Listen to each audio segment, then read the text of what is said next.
Halo Sobat Tentang Indonesia, selamat datang kembali di channel yang akan membawa kita menelusuri keajaiban negeri ini. Hari ini, kita akan menjadi detektif sejarah, memecahkan misteri masa lalu lewat peninggalan yang luar biasa, prasasti batu. Mungkin kelihatannya hanya bongkahan batu tua berukir, tapi jangan salah, ini adalah arsip abadi Nusantara. Bayangkan, ribuan tahun lalu, sebelum ada kertas, apalagi internet, nenek moyang kita sudah sangat cerdas. Mereka memahat pesan-pesan penting di atas batu agar tak lekang oleh waktu. Prasasti ini seperti mesin waktu yang membawa kita langsung ke jantung peradaban kuno, menyaksikan sendiri bagaimana kerajaan-kerajaan besar seperti Kutai, Tarumanegara, Sriwijaya, dan Majapahit menjalankan roda pemerintahannya. Kita mulai dari yang paling awal, prasasti Yupa dari Kerajaan Kutai di Kalimantan Timur, sekitar abad ke-4 Masehi. Prasasti ini bukan sekadar pengumuman, tapi juga bukti kecerdasan diplomasi Raja Mulawarman. Ditulis dalam aksara Palawa dan bahasa Sanskerta, prasasti ini menceritakan kedermawanan sang raja yang menyedekahkan 20.000 ekor sapi kepada para Brahmana. Ini bukan cuma soal pamer kekayaan, loh, ini adalah cara cerdas untuk menunjukkan stabilitas ekonomi, kekuatan politik, dan melegitimasi kekuasaannya melalui ritual keagamaan. Dari 7 buah yupa yang ditemukan, kita jadi tahu silsilah raja dan bagaimana sistem kepercayaan Hindu mulai berakar kuat di Nusantara. Batu ini adalah saksi bisu lahirnya sebuah kerajaan besar di pedalaman Kalimantan. Bergeser sedikit ke barat, ke tanah Jawa. Disinilah kita bertemu dengan prasasti Ciaruteun dari Kerajaan Tarumanegara, peninggalan Raja Purnawarman. Yang paling ikonik dari prasasti ini adalah ukiran sepasang telapak kaki. Di bawahnya, ada tulisan yang membandingkan telapak kaki tersebut dengan telapak kaki Dewa Wisnu. Apa artinya? Ini adalah simbol legitimasi kekuasaan yang luar biasa kuat. Purnawarman memposisikan dirinya sebagai titisan dewa, seorang pemimpin yang melindungi rakyatnya. Prasasti ini juga mengisahkan proyek raksasa pada masanya.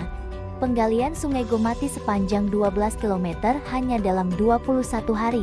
Ini menunjukkan kemampuan administrasi dan pengerahan tenaga kerja yang sangat terorganisir.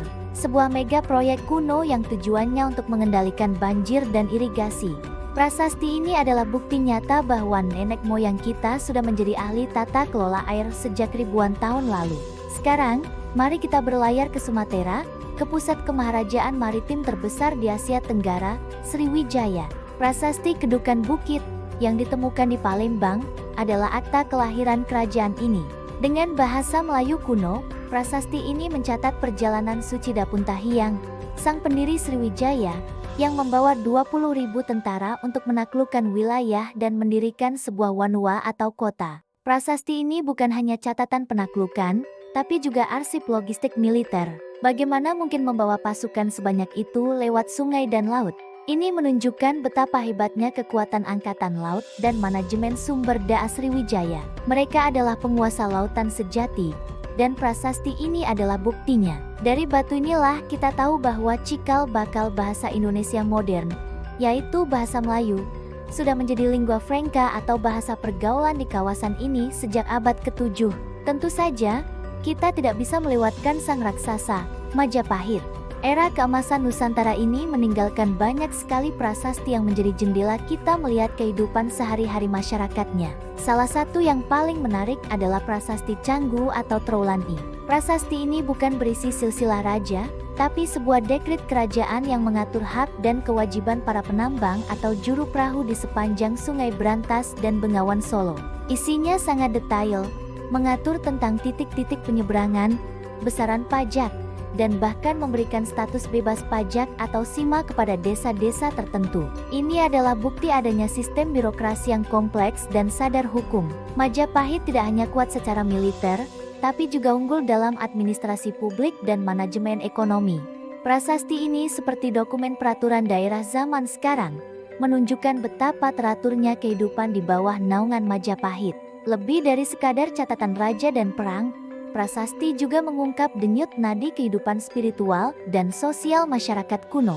Prasasti Dinoyo dari Malang, misalnya, menceritakan tentang pendirian sebuah kuil untuk Resi Agastya, menunjukkan kuatnya pengaruh Hindu Siwa di Jawa bagian timur. Sementara itu, prasasti Sojomerto di Jawa Tengah, Dengan menyebut nama Dapunta Sailendra, memberi kita petunjuk tentang asal-usul Wangsa Sailendra, dinasti yang kemudian membangun Candi Borobudur yang megah. Prasasti juga menjadi saksi bisu hubungan antar pulau dan bahkan internasional. Penggunaan aksara Pallava dan bahasa Sanskerta dari India menunjukkan adanya hubungan budaya dan intelektual yang erat. Lalu, berkembangnya aksara Kawi dan bahasa Jawa kuno serta Melayu kuno menunjukkan proses adaptasi dan lahirnya identitas lokal yang kuat. Prasasti-prasasti ini adalah bukti bahwa Nusantara sejak dulu adalah sebuah panggung global, tempat berbagai budaya bertemu, berinteraksi, dan membentuk sebuah peradaban yang unik dan kaya.